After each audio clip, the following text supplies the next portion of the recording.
So welcome to the part 2 of chapter number 5, that is food a basic need. So let's start with the part 2 and हम इस part में इस पूरे chapter को खत्म कर देंगे। अगर आपने पार्ट 1 नहीं देखा है तो आप डिस्क्रिप्शन बॉक्स में लिंक देख सकते हो। पहले पार्ट 1 देखना है तभी पार्ट 2 देखना। अगर आप पार्ट 2 पहले देखोगे तो आप कुछ भी समझ में नहीं आएगा। ठीक है, शुरू करते हैं cooked food and raw food से। तो अभी तक हमने न्यूट्रिएंट्स एंड फैट्स इन सब के बारे में बात कर ली। अब हम बात करेंगे कुक्ड फूड और रॉ फूड क्या होता है। So cooked food, we cook some food before eating. कुछ खाना ऐसा होता है जिसको हम पहले कुक करते हैं तब हम उसको खाते हैं। और कुछ चीजें, कुछ फूड आइटम ऐसे होते हैं जिनको हम बिना कुक करे ही खा लेते हैं। जो अनकुक्ड फूड होता है जिसको हम कुक करके नहीं खाते, जो कि हम ऐसे ही खा लेते हैं, वो होता है रॉ फूड। उसको हम क्या बोलते हैं? Raw food. रॉ फूड जैसे कि वेजिटेबल्स हो गए, कुछ फ्रूट्स हो गए, जिनको हम अच्छे से बस धोते हैं ना, हम उनको खा लेते हैं। जैसे कि आपका एप्पल हो गया। सो एप्पल को आप बस धोते हो ना, आप उसको खा लेते हो, आप उसको कुक नहीं करते हो। या फिर बनाना हो गया, जो भी फ्रूट्स वगैरह होते हैं उनको आप कुक नहीं करते हो, आप उनको ऐसे ही खा लेते हो। ठीक है। We cook many types of food. अब हम कुछ खाने को कुक भी करते हैं। कुकिंग से क्या होता है कि वो खाना बहुत ही सॉफ्ट, बहुत ही टेस्टी बन जाता है, इसलिए हम उसको खा कुक करते हैं। जैसे कि मान लो कि अब पालक है, अब आप पालक को ऐसे नहीं खा सकते, बट जब वो कुक होती है एंड जब वो पालक पनीर में कन्वर्ट होती है तब आप उसको खा लेते हो। ठीक है, तो उससे खाना सॉफ्ट बन जाता है, उससे खाना टेस्टी बन जाता है। Cooking also kills germs. और कुकिंग इसलिए भी जरूरी है क्योंकि जो भी फूड में जर्म्स होते हैं उससे वो मर जाते हैं। But we must be careful not to overcook. अब इसका ये मतलब नहीं कि आप उसको खाने को जला दो, उसको ओवर कुक कर दो। फूड अपने सारे विटामिन, अपने सारे मिनरल्स को खो देता है अगर आप उसको अगर आप उसको बहुत ज्यादा ओवर कुक कर देते हो, उसको जला देते हो। ठीक है।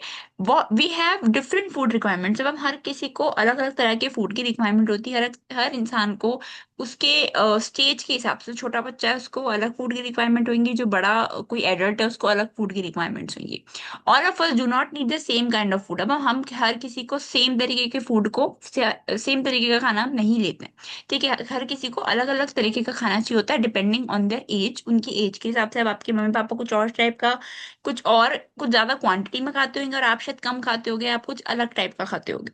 And the kind of activities you do. And आपके पेरेंट्स मान लो कि वो रोज भाग रहे हैं, ऑफिस जा रहे हैं, ये कर रहे हैं, वो कर रहे हैं, एंड आप बस स्कूल जा रहे हो। सो उससे भी फर्क पड़ता है।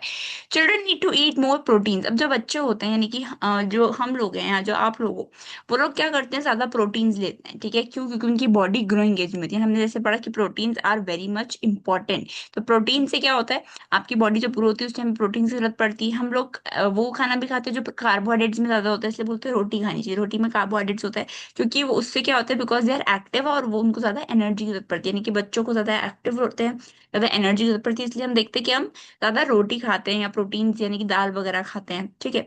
जैसे कि जो भी एथलीट्स होते हैं, जो लेबर होती है, लेबर क्लास, यानी कि जो प्लम्बर्स हो गए, कारपेंटर्स हो गए, आपके घर जो मेड्स आती हैं, वो लोग क्या करते हैं? बहुत ज्यादा फिजिकल काम करते हैं। यानी कि आपके घर की मान लो मेड है, वो बहुत ज्यादा फिजिकल काम करती है, बहुत सारे लोगों के घर जाती है।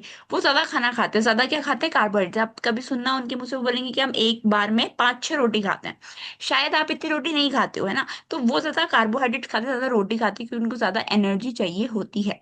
कंपेयर टू चिल्ड्रन, जो एल्डरली पीपल होते हैं, जो बड़े लोग होते हैं, ठीक है, मैंने आपके पेरेंट्स हो गए या आपके दादा दादी हो गए, नाना नानी हो गए, वो लोग क्या करते हैं? उनको ज्यादा प्रोटीन की जरूरत होती है, ज्यादा कार्बोहाइड्रेट की जरूरत पड़ती है, बिकॉज उनको ज्यादा एनर्जी की जरूरत नहीं करती है, क्योंकि वो ज्यादा कम एक्टिव होते हैं। तो it depends on the age and the kind of activities. ठीक है। अब कैसे हम खाने को सेफ रख सकते हैं? ठीक है, ये सब बात कर ली, पर हम खाने को कैसे सेफ रख सकते हैं? हमें पता है कि हम अपने आप को कैसे सेफ रख सकते हैं, पर खाने को सेफ रखने का भी कोई प्रोसीजर होता है, राइट? सो फूड्स गेट स्पॉइल्ड। जो फूड होता है, जो खाना होता है, वो स्पॉइल हो जाता है, खराब हो जाता है, अगर आप उसको प्रॉपरली स्टोर नहीं करते। ठीक है। अगर आप उसको प्रॉपरली स्टोर नहीं करते तो वो खराब हो जाता है। Eating spoiled food can make us ill. और अगर हम बहुत ही पुराना खाना, बहुत ही खराब खाना, कोई चीज खराब हो गई, उसमें से स्मेल आ रही है, हम उसको खा रहे हैं, उससे क्या होता है? हम बीमार हो जाते हैं। सो हम क्या कर सकते हैं? हम खाने को बचा सकते हैं कि वो खराब ना हो, या उस पर कुछ फंगस वगैरह ना लगे, इन सब चीजों से बचा सकते हैं। सो पहला तरीका क्या है? रेफ्रिजरेशन। क्या है पहला तरीका? रेफ्रिजरेशन। आप देखते होगे कि आपके घर पर कोई दाल बच गई, आपके घर पर कोई सब्जी बच गई, तो आपके पेरेंट्स क्या बोलते हैं कि उसको फ्रिज में रख दो। सो उससे क्या होता है कि खाना सेफ रहता है बहुत टाइम तक, अगर आप उसको एक रेफ्रिजरेटर आपके फ्रिज में रख देते। ठीक है।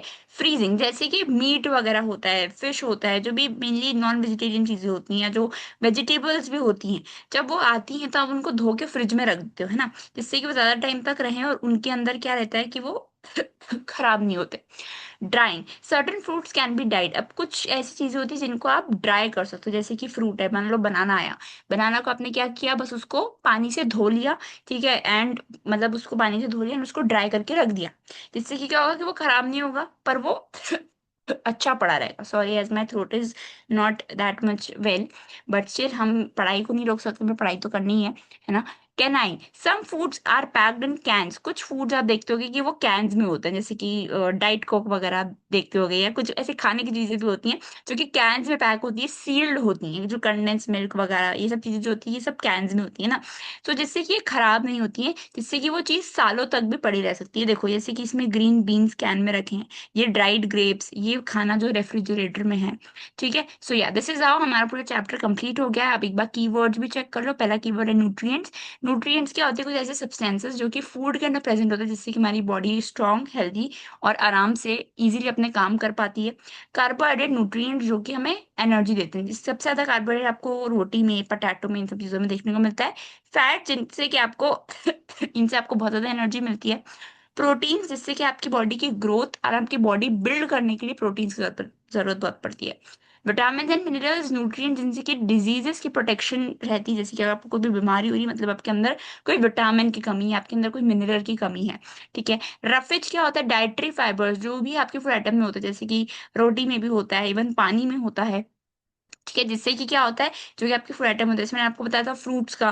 सो इन सब चीजों में डाइटरी फाइबर होता है जो आपकी बॉडी डाइजेस्ट नहीं कर सकती है, पर आपके वेस्ट को निकाल देती है।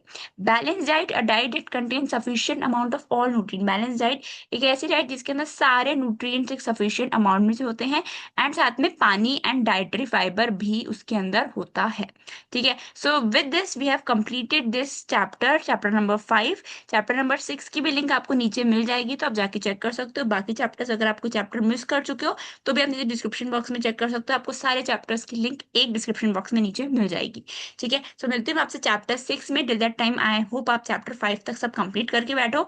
मिलती हूँ चैप्टर 6 में, और अगर आपने सब्सक्राइब नहीं किया तो करना, बिकॉज इस चैनल पे बहुत सारी चीजें आने वाली है। So see you in the next video. Till that time stay happy and just keep yourself very much healthy, जैसे हमने इस चैप्टर में पढ़ा। ओके।